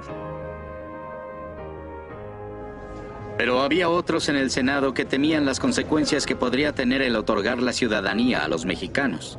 Entre estos últimos se encontraba John C. Calhoun, de Carolina del Sur. Nunca hemos soñado en incorporar a nuestra unión a nadie que no sea de raza caucásica. La raza libre y blanca. Los enormes infortunios de la América española se remontan al error fatal de situar a estas razas morenas en igualdad con la raza blanca. John C. Calhoun. A fin de cuentas, los moderados prevalecieron y el Senado aprobó el tratado. El sueño estadounidense del destino manifiesto se había hecho realidad. Desde el Océano Atlántico hasta el Pacífico, esa nación se había convertido en una potencia transcontinental. Ahora tocaba a México ratificar el tratado. El presidente de la Peña y Peña se enfrentó a facciones extremistas de su propio Congreso mexicano. Algunos representantes argumentaban a favor de continuar la guerra. Muchísima gente había sacrificado demasiado para aceptar la derrota. La guerra entre México y los Estados Unidos produjo un sentimiento, al terminar, de profunda frustración en el pueblo mexicano. Porque vio el pueblo común y corriente, el ciudadano de todos los días, vio morir a sus compañeros, a sus hermanos, al soldado común y corriente, en una guerra en la cual el esfuerzo de tanta sangre perdida no trajo como consecuencia en ese momento más que la pérdida de la mitad del territorio. En el inicio de las hostilidades, Manuel de la Peña y Peña había clamado por la paz. Ahora era su turno de presidir el desmembramiento de su patria. Eso fue, según dijo, su jornada hacia la tumba. Aún así, exhortó al Congreso mexicano a que aceptara el tratado. El pueblo tiene un incuestionable derecho a no sufrir más. Sería una horrenda falta de humanidad someterlos a los horrores de una reanudación de las sangrientas batallas, especialmente después de tantos años de guerra civil. Lo cierto es que se ha cedido una parte fértil y hermosa de nuestro territorio. No deseo obscurecer la verdad. Mucho menos quiero negar el dolor que me acoge por la separación de los mexicanos de California y Nuevo México. Los territorios no se transfirieron por la suma de $15 millones, sino para recuperar nuestros puertos y nuestras ciudades invadidas, para traerle el orden a una población que no ha cesado de sufrir desde hace 37 años. Hagamos lo correcto. Retirémonos ese velo que no nos permitió ver la realidad de las cosas. Hagamos un tremendo esfuerzo porque nuestros hijos no maldigan nuestra memoria.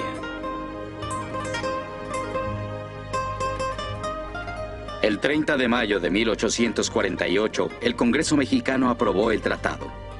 La guerra había llegado oficialmente a su fin.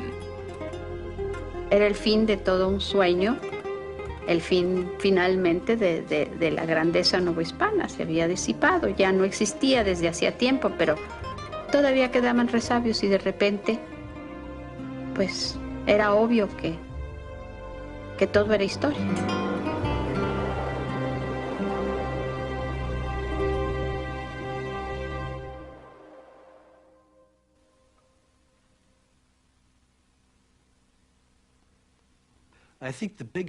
Creo que la más grande lección para los norteamericanos es que deben darse cuenta de que los mexicanos no han olvidado estos hechos. Por eso, si pensamos que nos comportamos amigables, hospitalarios, generosos al tratar con los mexicanos hoy día, y sentimos que tienen ciertas reservas, es porque están muy conscientes de su historia. Y creo que entender la guerra con México nos ayudará a comprender cómo se sienten ellos al respecto. Pienso dejar como reflexión final la única utilidad que provocó o que nos dejó este choque. Desde luego, una mutilación dolorosa de nuestro territorio, pero a cambio, muy caro por cierto, un espíritu de mexicanidad. El 4 de julio de 1848, los veteranos de la guerra contra México desfilaron orgullosamente por las calles de su capital. Más tarde, ese mismo día, el Tratado de Guadalupe Hidalgo, ratificado por ambas partes, llegó desde la Ciudad de México. James K. Polk demostró ser un hombre de palabra. Los objetivos que se había puesto ante el Congreso y ante la nación al inicio de su mandato habían sido cumplidos. Lunes 14 de agosto de 1848. Me regocija profundamente que la sesión del Congreso haya concluido.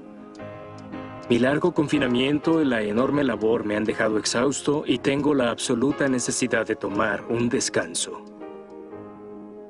Polk esperaba que este éxito beneficiara a su querido Partido Demócrata, pero la recompensa resultó ser amarga. En 1849, el día de la toma de posesión, observó cómo su adversario político, Zachary Taylor, triunfador de las batallas de Monterrey y la Angostura, tomaba protesta como 12º presidente de los Estados Unidos. Exhausto, Polk regresó a su hogar en Tennessee. 3 meses más tarde, falleció.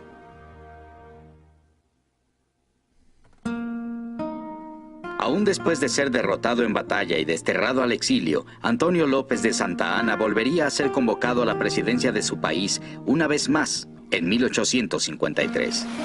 2 años más tarde volvería a marcharse al destierro, esta vez para no volver a México en casi 20 años.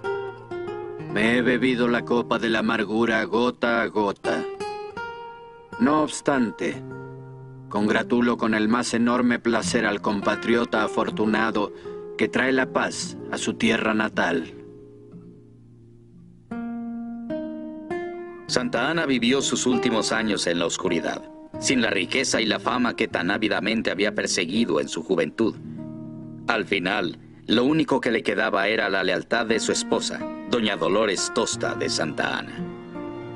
Paga a gente del pueblo para que se acerque al balcón de la casa donde viven y vayan a gritarle a Santa Anna: ¡Viva Santa Anna! Y Santa Anna sale ahí al balcón a agradecer el fervor del pueblo, sino sintiéndose que es nuevamente el presidente, que puede volver a hacerlo. Que esa fue como la razón fundamental de su vida. En el otoño de 1848, Guillermo Prieto y los otros autores de apuntes sobre la historia de la guerra entre Estados Unidos y México publicaron su obra.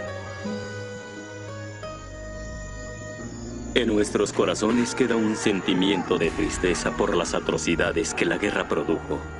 Y en nuestras mentes, una fructífera lección de lo difícil que es mantener la defensa y la salvación de una nación, cuando prevalecen el desorden, la acrimonia y la anarquía.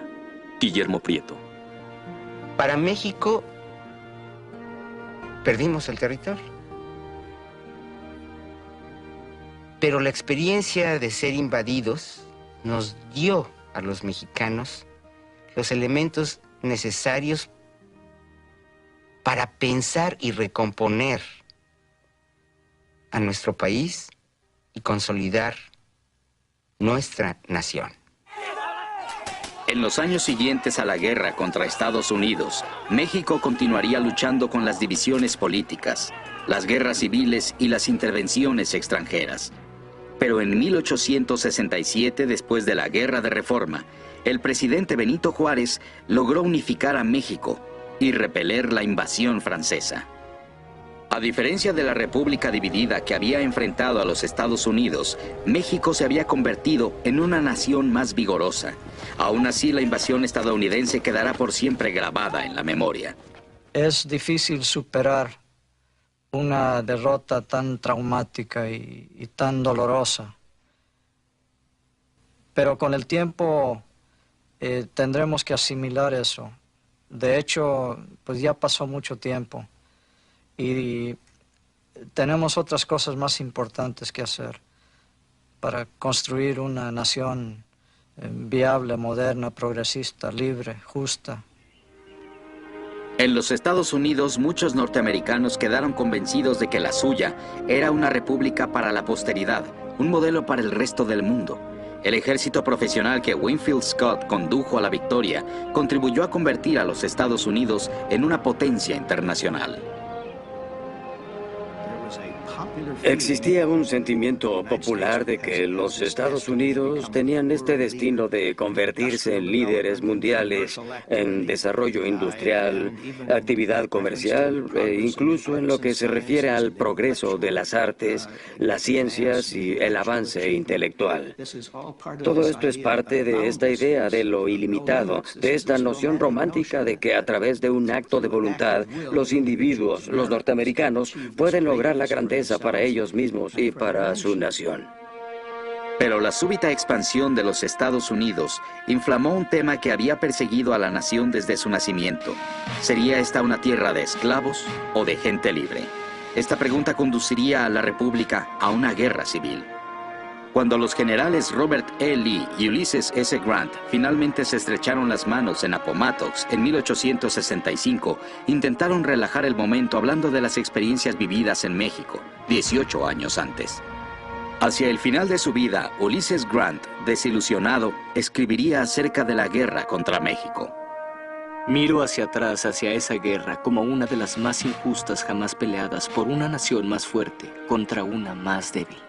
Más personas compartían la opinión de Grant de que Estados Unidos había cometido una infamia.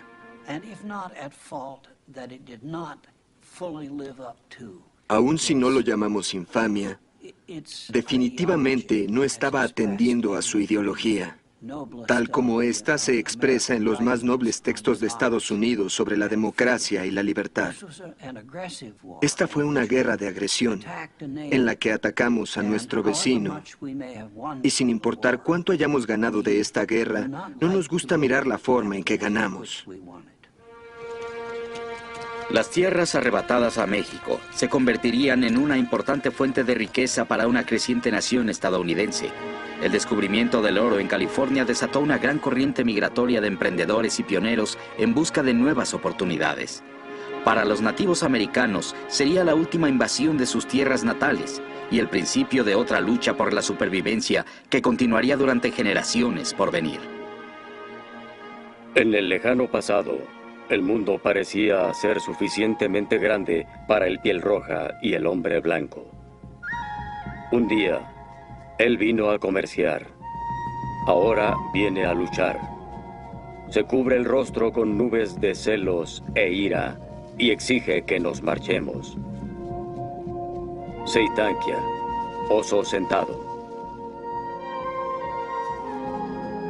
Después del Tratado de Guadalupe Hidalgo, más de 75,000 mexicanos eligieron permanecer en el territorio que pasó a ser parte de los Estados Unidos. La mayoría optaría por la ciudadanía estadounidense, pero muchos perderían las tierras en que sus familias habían habitado por generaciones. Estados Unidos no los reconoce como ciudadanos. De hecho, casi inmediatamente yergue un sinfín de barreras y múltiples obstáculos para no considerarlos ciudadanos con pleno derecho. Ni a ellos, ni tampoco a los indios, que ya se encontraban aquí desde antes. Y México les pierde la pista, los pierde a ellos. Entonces, ¿qué pasó con ellos? ¿Quiénes son? No solo es quiénes sean, sino que ellos no tienen patria ni nación. En California, ni el acaudalado Mariano Vallejo pudo mantener su lugar en el nuevo orden.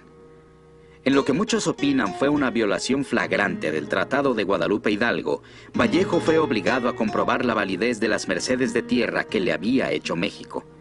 La batalla legal lo obligó a vender gran parte de su propiedad para pagar abogados. Al final, perdió el resto a manos de los prestamistas yanquis. La rueda de la fortuna es muy voluble, escribiría Vallejo. Fui de sus primeras víctimas. Cuando le llegó la muerte en 1890, lo único que le quedaba eran unas 100 hectáreas, 2 caballos y una vaca. La violencia no es solo militar, sino violencia del alma. Es una violencia espiritual tanto para los victimarios como para las víctimas. Desde mi punto de vista, aún se vive esa violencia. Esa violencia no ha sanado. Vivimos con las consecuencias de esa violencia. Y para mí, para nosotros, trascenderla es asumirla, es aceptarla. En 1947, Harry Truman se convirtió en el primer presidente de Estados Unidos en visitar la Ciudad de México. Inesperadamente, el señor Truman hace una visita fuera de agenda al castillo de Chapultepec. Aquí paga tributo a la memoria de los jóvenes mexicanos caídos hace 100 años, defendiendo la capital de esta nación contra el ejército de los Estados Unidos. Este gesto conmovió a todo México. Truman hizo una promesa a México. Observaremos la doctrina de la no intervención. Lo que esta significa es que una nación poderosa no tiene el derecho a imponer su voluntad sobre una más débil por la sola razón de tener más fuerza. Mientras más rápido los mexicanos enfrentemos cómo hemos sido frente a los Estados Unidos, podremos relacionarnos mejor con los norteamericanos. Basta ya de los mitos, somos la víctima del imperialismo. Sí, lo fuimos, es cierto, y muchas otras cosas también. Nosotros, las propias condiciones nacionales les ayudaron y favorecieron que ellos hicieran lo que han hecho. ¿En qué medida está sucediendo lo mismo hoy? Entonces, a mí me parece que el caso de la guerra es un ejemplo muy importante para que los mexicanos reconozcamos cómo hemos sido, cuáles han sido los enormes problemas que hemos tenido que enfrentar en situaciones tan críticas como ha sido la guerra. Porque desmitificar nuestra relación con los Estados Unidos en nuestras condiciones actuales de delimitación de nuevas fronteras, ya sea geopolíticas, culturales o económicas, es fundamental. Yo creo que la guerra, estudiar la guerra, contribuirá para un mejor futuro entre estos dos países que no pueden cambiar la geografía y que están obligados a vivir juntos.